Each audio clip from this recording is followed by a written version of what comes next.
I'm sorry, please forgive me. Thank you, I love you. Hi friends, అందరూ బాగున్నారా? అందులో మనం ఉండాలి ఫ్రెండ్స్. మీ జీవితంలో ఓ మలుపు రావాలంటే మీరు ఇప్పుడే చేయడానికి ప్రయత్నం చేయాలి ఫ్రెండ్స్. అన్నిటికంటే మొదట మీకు కృతజ్ఞతాభావం రావాలి. ఇలా చేయడం ద్వారా మీ యొక్క శక్తి స్థాయిని మలుపు తిప్పుతుంది ఫ్రెండ్స్. మరి మీరు ఆలోచించే ఆలోచన కూడా మలుపు తిరుగుతుంది ఫ్రెండ్స్.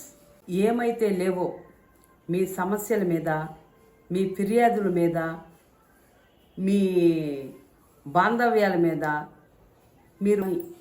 మీరు ఇలా కాకుండా మీ కృతజ్ఞతా భావాన్ని సాధన చేసినప్పుడు మీరు మంచి దిశలో ప్రయాణం చేస్తారు ఫ్రెండ్స్. కావున మిమ్మల్ని మంచి భావనలతో భావింపచేసే విషయాల పట్ల, వ్యక్తుల పట్ల, వస్తువుల పట్ల I'm sorry, please forgive me. Thank you, I love you friends. Hi, అందరూ బాగుండాలి, అందులో మనం ఉండాలి ఫ్రెండ్స్.